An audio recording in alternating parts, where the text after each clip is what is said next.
Ny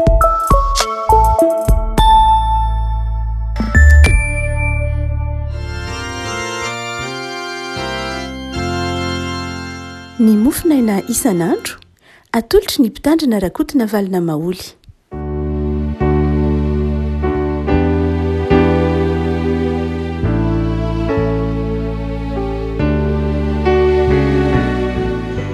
Falimiraba antsika ry afaka tratra ity alatsinainy fa 10 ny volana septambra ity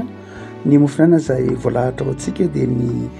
bokin'ny mpanjaka voalohany. Mpanjaka voalohany toko 7 mpanjaka voalohany toko 7 andiny fahenina amby 30 ka hatramin'ny fa 70 vakitsika amin'ny anaran'i Jesoa. Ary noho tamin'ny fotoanany fanatitra ariva dia nanatona Elia mpaminany ka nanao hoe: Jehovah Andriamanitra Abrahama sy Isaka ary Israely, aoka ho fantatra anio fa ianao no Andriamanitra amin'ny Israely ary izaho no mpanomponao. Ary araka ny teninao nefa nanaovako izao zavatra izao. Miaino aho Jehovah mba ahafantaran'ireto olona ireto fa ianao Jehovah no Andriamanitra ary ianao no mampiverina ny fony indray. Dia latsaka ny afon'i Jehovah ka nandevina ny fanatitra hodorana sy ny kitay hazo sy ny vato ary ny vovoka sady nandritra ny rano tao amin'ny ady kely. Ary raha nahita izany ny olona rehetra dia niankohoka ka nanao hoe: Jehovah, izy no Andriamanitra, Jehovah, izy no Andriamanitra. Ary ho Elia taminy samborin'ny mpaminany ny Bala, aza vela isy afa-mandositra na dia iray akory aza. Dia nosamborin'ny olona izy ary nentiny Elia eny amin'ny Kishona ka dia novonoiny teo. Ray masino manao masinana ny fahamarinana ny teninao ny fahamarinana. Amen. Niala tamin'Andriamanitra ny mpanjakan'ny Israely satria moa Elia dia niasa tany amin'ny fanjakana avaratra. Ary dia Ahaba mpanjaka tany amin'ny fanjakana avaratra sy Jezebela vadiny dia nitaona ny zanak'Israely nantaona ny fanjakan'ny Israely hanompo sampy, hanompo any Bala. Izay Andriamanitra sampy, Andriamanitra ny fahavokarana ary Andriamanitra ny faraktsy mpitondratena mihitsy aza i Bala. Ary dia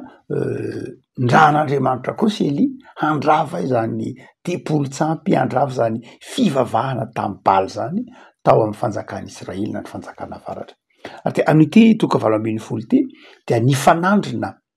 tena nifanandrina mihitsy tamin'ireo mpaminan'ny Bala Elia ka nanao hoe: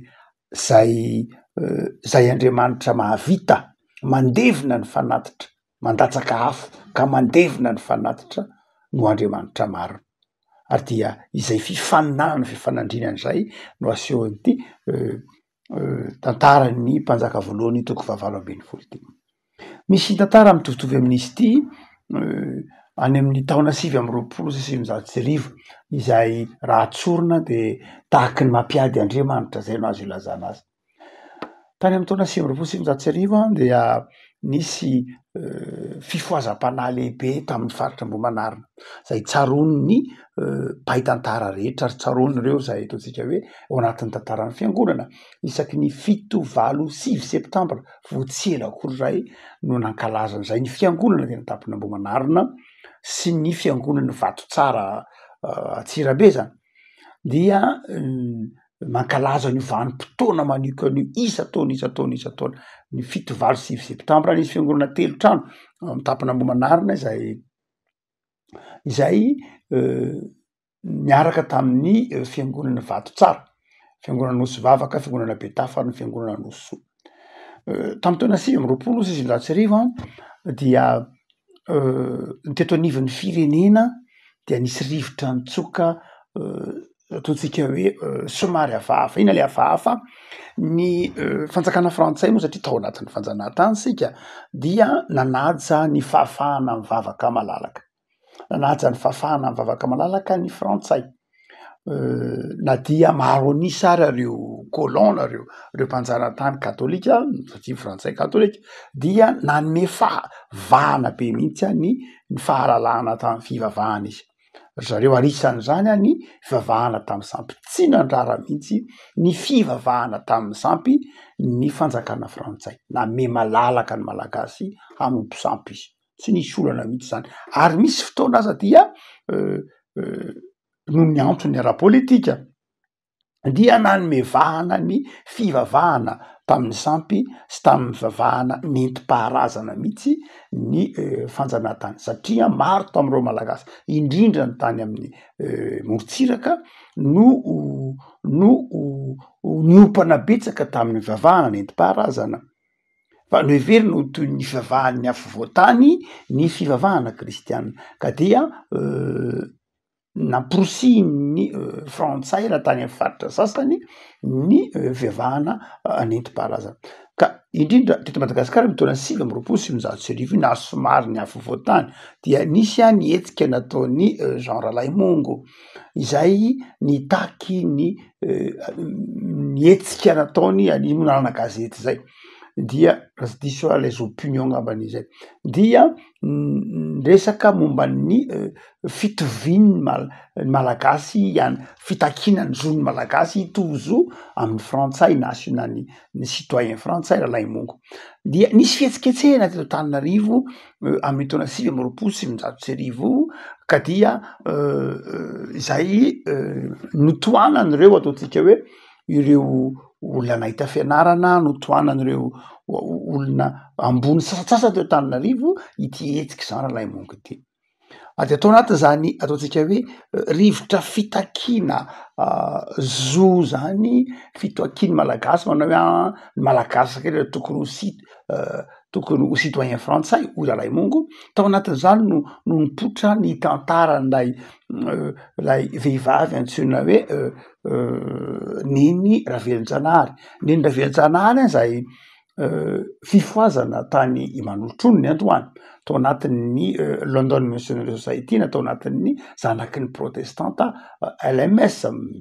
zanaky ny FJKM zany ohatra ka hitarina amin'izao vanim-potoana antsika izao Neny Ravelonjanahary dia raha ohatra ka jerena dia LMS zany hoe ireo ataotsika hoe nanome ny FJKM ny LMS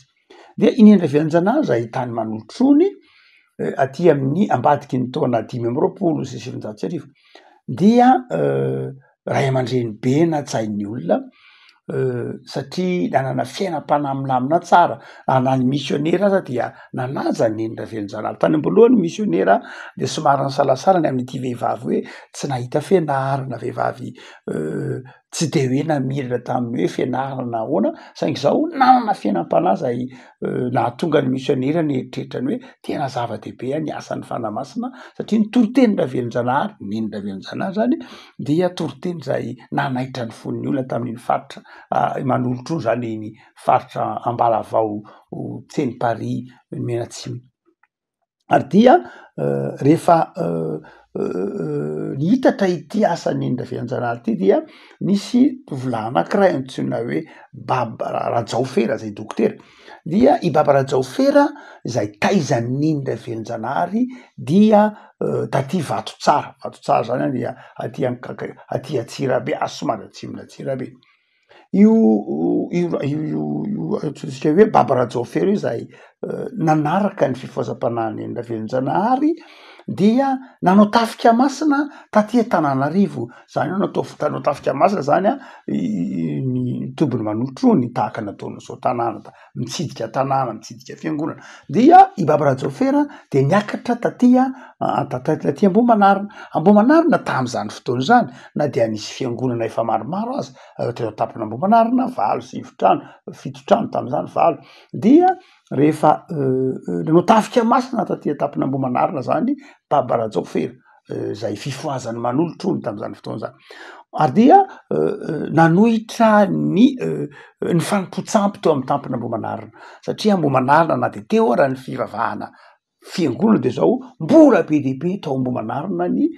fanompontsampy amin'izany taona 9 sy 700 sy arivo zany ary indrindra ny fanompona tao amin'ilay fasana antsoina hoe fasan'Andriambodilova io fasan'Andriambodilova io zay teo amin'ny tampona Nosoa io atsimony mihitsy ny fiangonana FJKM Nosoa Ambohimanarina Nosoa fatatsika fa tanàna Ambohimanarina fatatsika fa tanànan'ny Fazimba be dehibe ny ataotsika hoe ny ireo karazana toeram-pivavahana nentim-paharazana amin'ny tampona Ambohimanarina mahatra any Ambohidro Iantehiroka ray manontolo iny satria moa tanàna ny Vasimba vao manarina fatatsika tsara fa Andriambodolova izay Vazimba tao Ambohimanarina dia zanak'Andriapirokana mamitina tantara kely tsika fa mety mahasoa eny angamb'izany indraindray dia Andriambodolova zay zanak'Andriapirokana Andriapirokana izay Vazimba nonona tety ambony tety amin'ny faritra ambony tety amin'ny faritra andafy avaratry ity zany tety Analamanga ny antsoina hoe Analamanga tamin'ny fotoan'andro dia tsy inona tsy akory fa ity colline misy ny rova ity zany hoe ety amitsika ety Ambotately ety no Analamanga tamin'ny fotoan'andro miakatra Menatsimo mipakatra any amin'iny andafy avaratra sy ny rova iny ity Ambotately ity mihitsy zany sy ny manodidina dia iny Ampamao iny dia reny dia natao hoe tanànan'ny Vazimba tamin'ny fotoan'andro raha ohatra ka somary mikisaka kely anao ka makao Ampamao de mandraky ity ny androany mbola misy rano zay doany zay misy olona mbola maka rano mbola doany zay mbola akany olona topoy ny olona satria tanànan'ny Vazimba ity ambony ity tanànan'ny Andriandroka moa mipetraka tety taloha Andriandroka faharoa zay mahatonga azy hoe roka dia zay natonga ny teny hoe Antehiroka rehefa avy eo satria tanànan'ny Vazimba dia tanàn'ny Vazimba zany ity ambony ity ny Vazimba ny tompon-tany tety Andriandroka no mipetraka tety ary Andriandroka de niteraka telo Andriambodolova dia Andriatsimandafika-Arivo ary Ravoromanga izy telo menadara eo ny zanak'Andriandroka Andriambodolova kosa dia nikisaka teria Anosy Ambohimanarina fa Andriatsimandafika-Arivo dia tetsy Ambohidro Ravoromanga kosa raha ny tena marina Rafotsimaropaniry ny tena anarany Rafotsimaropaniry izay ny tena anarany tantara Madagasikara moa zany fa mampalahelo ange ndraindray tantaran'ny firenen-kafa no haitsika lavitra noho ny tantaram-pirenena dia Rafotsimaropaniry zanaky Andriapirokana zany zay Vazimba hoentsika teo no vadiny Ralambo moa tamin'ny fotoan'andro any amin'ny 1920 tsika dia maro vady ary fa anankiray am'izay vady tena tian-Ralambo indrindra hono Ravoromanga na Rafotsimaropaniry Rafotsimaropaniry ny anarany fa Ravoromanga ny netsondra-Lambo azy satria tsara tarehy izy avy amin'io anarana raha hoe Ravoromanga io no nahatonga ny hirany mahaleo hoe ho voromanganao ho an'izay mahatadidy tsara la hirany mahaleo sy ny tariny hoe o Ravorondreo de misy hoe ho voromanganao io hira hoe ho voromanganao avy amin'ny anarana hoe Ravoromanga satria ny Ravoromanga zany ty lazana lasa fomba fiteny tamin'ny andro Lambo zany lasa fomba fiteny hoe olona tiana olona tsara talera Ravoromanga ary avy amin'io anaran'ny Ravoromanga vady tian-Ralambo io nahatonga le fomba fiteny hoe zana vorondolo tsy hiteraka voromanga vorondolo tsy hiteraka voromanga avy amin'ny anarany netsondra-Lambo any Rafotsimaropaniry nahatonga ny anarana hoe voromanga io satria tena tian-Ralambo i Ravoromanga izay mampatsiaro ny tantaran'ilay mpanjaka Mongol antsoina hoe Shahjahan angamba izay raha tsy diso aho izay nanambady an'ilay vehivavy antsoina hoe Momtaz Mahal zay tena tiany Shahjahan de nanaova an'ilay fasana malaza be antsoina hoe Taj Mahal dia io Taj Mahal io zay fasana ngeza be any Inde de tahak'izany koa hono raha mijery ny tantarany fifankatiavan'ny Ralambo sy Ravoromanga dia nanaovan'ny Ralambo fasana tsy fasana ngeda be tahaka ny Taj Mahal akory fa mbola hitanao any Anjanak'Arivo ny faritra Botrabiby iny ny fasany Ravoromanga zay nasindra Lambo vato anankitelo ary fandalovan'ny olona rehefa mangataka zanaka ny olona tamin'ny fotoan'andro de mandalo eo amin'ny fasan'ny Ravoromanga io atao 1920 moa tsika izay tena tian-Ralambo ity vadiny ity teo ary maro taranaka iny amitsika miresaka zao Ambotrolo Mahitsy Ambotrirena reny dia taranaky Ravoromanga sy Ralambo zany hoe Ravoromanga zany ny vehiviny de Vazimba Ravoromanga Fazimba zahay zanaky Andriampirokana Fazimba Ravoromanga de anabaviny Andriambodilova. Io Andriambodilova io zany resahatsika. Io Andriambodilova io dia nitopon'ny olona teo Anosoa Ambohimanarina. Nitopon'ny olona teny Ambohimanarina zany ny fasan'ny Andriambodilova doany lehibe doany lehibe io misy any Andriambodilova io. Ary anankiray zay mampieritreritra amin'ity doany to Andriambodilova ity dia raha ohatra ka misy fotoana ny baiboly tsara tantara moa resahantsika kely eto. Raha ohatra ka ny baiboly malagasy rehetra nidorana tamin'ny taona 5:30 sy 700 nidoranana Vallareny zany aty amin'ny taona 5:30 sy 700 de nidorana daholo ny baiboly. Fa amin'ny fikarohana natao dia hitantsika ao anatin'ny asa soratry Françoise Raison Jourda teo zany fa nisy baiboly anankiray nafenina tao amin'ity doany ity. Mampieritreritra nataon'ny kristianina tamin'izany zany nataon'olona tamin'izany fotoana zany fa nisy baiboly anankiray nafenina tao amin'ity doany ity araka ny asa soratry Françoise Raison Jourda mbo hitantsika moa Bible et pouvoir mbola misy amidy manaraky teny androany. Fa io ataontsika hoe io sampy io zany zay nitopon'ny olona tamin'ny faritra Ambohimanarina satria Fazimba moa fantatsika maro amin'ny Ambohimanarina. Dia ny efa niakatry Baba Rajaofera avany Vatotsara zay fifoazany manolotrony dia nanafika tena zay mihitsy narabaky teny nanafika ireo mpanompo sampy sy mpitahiry ny ody sy ny mpitahiry ny vavahana nentim-paharazana teo Ambohimanarina izay niivo tamin'ny fasan'ny Andriambodilova ny 7 septambra 9 septambra 2020 sy 2021 de tena arabaky teny mihitsy tahaka ity tantaraina amin'ity mofinaina ity. Tena ady-pivavahana anapiady Andriamanitra mihitsy hoe izany mafy Andriambodilova Andriamanitra topoinareo ve samy Andriamanitra rainy Jesosy Kristy tompo zay topoin'ny kristiana. Fifanandrenana mihitsy tsy hoe fifanandrenana ady sandry akory zany na ady vava fa fifanandrenana ara-panahy. Ary dia ny tantara ny gazety tamin'izany fotoana zany afaka mbola mamaky ny gazety ianao be de be reo gazety tsy gazety fiangonana ihany fa na gazety ny fiarahamonina aza afaka mbola manao le fikarohana tsara ianao manodidina ny daty 7-9 septambra eo fa voalaza ny gazety io zavatra nitranga tamin'ny tafika masina nataon'ny Baba Rajaofera tamin'ny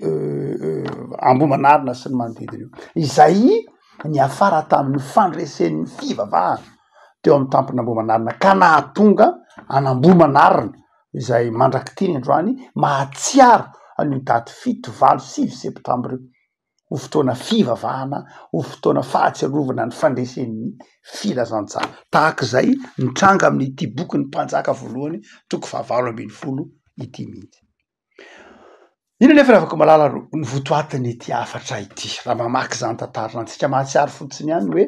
efa miainana teto amin'ny firenena itony zavatra tony efa nanaovan'Andriamanitra fahagagana tahak'izao nitranga tamin'ny mpanjaka voalohany zao ny teto Madagasikara. Voasoratra zany fa tsy hoe zavatra lovatsofina fa tena ny gazety ny chercheur zay nandinika dia nahita ny fitrangan-javatra zany ataontsika hoe fifanandrinana izany ary be de be ny zavatra zay niseho tamin'izany fotoana zany. Fa hotsika manao hoe fa inona moa ny votoatiny zao mpanjaka voalohany 920 zao. Inona no ny votoatiny zany mpanjaka voalohany 920 zany dia miresaka ny amin'ny hoe Andriamanitra dia mampandresy ny mpanompony. Tsy nanala baraka ny Elia Andriamanitra fa nampandresy an'i Elia nampandresy ny mpanompony teo anatrehan'ny fahavalo. Afaka malala alaivo sary an-tsaina hoe eo ireo mpanjakany Bala izay ireo mpaminany Bala nitalao mafy tamin'ny Bala ary nitety tena mihitsy aza nitety tena mihitsy mba hoe nono ny Bala ny vavaka nataony saingy zao tsy nandresy izy. Elia raha moa de nanesoeso ireo mpaminany mibaly reo 120 amy 720 ho Elia manao hoe miantsomafy ihany fa Andriamanitra ngamba sondrin-dresaka ngamba ny Andriamanitra reo na miavela le teny hoe miavela de eso teny mihitsy zany ataony Elia zany amin'ny tedina 720 ty hoe miantsomafy ihany mantsy ny mpaminany mbala zany miantsomafy ihany fa Andriamanitra izy angamba sondrin-dresaka aiza moa no misy Andriamanitra sondrin-dresaka fa de esoiny Elia mihitsy ireto mpaminany be reto na miavela le teny hoe miavela de zao io ny teny malagasy madio ny teny hoe miavela tsika moa ny teny hoe lasa mandeha mivoaka fa zay mihitsy ny teny hoe lasa izy teo lasa niavela zareo nandeha nivoaka amaha olombelona zany io Andriamanitra ve de miavela fa esoiny Elia mihitsy hoe miavela ny Andriamanitra reo zany hoe tena eso teny mihitsy nataony Elia na misy nalehany na koa ngamba matory ka tsy maintsy foazana 720 amy 720 zany hoe Elia zany eto dia maneso ireto mpaminany mibaly reto kanefa tena nasehon'Andriamanitra mihitsy ny fitahinany Elia ravako inona ny fitaovana teny ampelantanany Elia ny finoana fa ny Andriamanitra ray topoiny de Andriamanitra mahery Andriamanitra mahay zava-mahagaga ary hoy tsika teo hoe efa niporofolo ny tantara tena tampon'Amboamanarina zany teo amy tantaran'ny firenena zany dia zava-dehibe ravako ny anananao finoana tantaraina izao tantara zao mba atokino ny Andriamanitra ao be dehibe ny olona matahotra misavy be dehibe ny olona matahotra sampy be dehibe ny olona matahotra karazana faratsy isan-karazany fa izao asiony ity boky ny tantaran'ny mpanjaka toka 720 ty fa ny Andriamanitra ao miaro anao ny Andriamanitra ao tsy matory ny Andriamanitra ao tsy mila foazana fa ny Andriamanitra ao miaro anao ny Andriamanitra ao eo akaikinao fa minoa ny Andriamanitra ao minoa ny Andriamanitra ao am' Jesosy Kristy tompo fa ny Andriamanitra ao tsy lavitra tsekory mahita ny sentiny fonao antsoa izy araky nataony Elia hoy Elia mivavaka nataony ny 720 io de hoy Elia manao hoe Andriamanitra Abrahama Andriamanitra Isaka Andriamanitra Israely aoka ho fantatra an'io fa ianao no Andriamanitra amin'ny Israely aza mpanomponao mpanompon'Andriamanitra no ravako malala de matoky fa ny Andriamanitra ao miaino anao tsy manala baraka anao tsy manary anao tsy maneso anao ny Andriamanitra ao fa Andriamanitra mahita ny sentiny fotsika Andriamanitra miaro atsika amin'ny herisetra n'izao tontolo zao Andriamanitra miaro atsika fa matoky ary rehefa napetraka amin'Andriamanitra ravako malala ny tebiteby rehefa napetraka tamin'Andriamanitra ny aya rehefa napetraka tamin'Andriamanitra ny ady de matoky an'Andriamanitra fa mampandresy anao ivavaka isika ravako tompo misaotra anao zay fa Andriamanitra mahagagy anao Andriamanitra mampandresy anay mandrakariva Andriamanitra momba anay am'izay rehetra atrehinay amin'ny ady sarotra atrehinay Andriamanitra tsy manala baraka any anao misaotra tompo fa manome toky anay ianao fa momba anay mandrakariva manomboka ny herinandro vaovao de aoka tahaka ny tahinao any Elia no hitahinao anay ampandresenao zahay arovanao zahay ary mihoatra no zany hamasinonao ny fanoloran-tenanay de meo anay ny fifaliam-piainana makivaky ty herinandro vaovao ty tompo tahio ny asan'ny tananay anjaka ato-ponay ny fahatokinanao Andriamanitra dia jereo tompo ny tokantranonay tsirairay avy jereo ny asanay ny fiangonana misy anay jereo mba hitombo amin'ny finoana meo fanambinana zahay de meteza tompo hitaridaranay amin'ny fiona vavolombelona zay omenao tanterahanay indray mamakivaky am'ty herinandro vaovao ty inona moa ny irinay tompo ny finoana amy toetra tsara inona moa ny irinay tompo ny fandresena miaraka aminao dia mitoera aminay tompo raha kofy amy rano sy ny fahasoavanao ny herinandronay ny fanoloran-tenanay amin'aranao Jesosy amen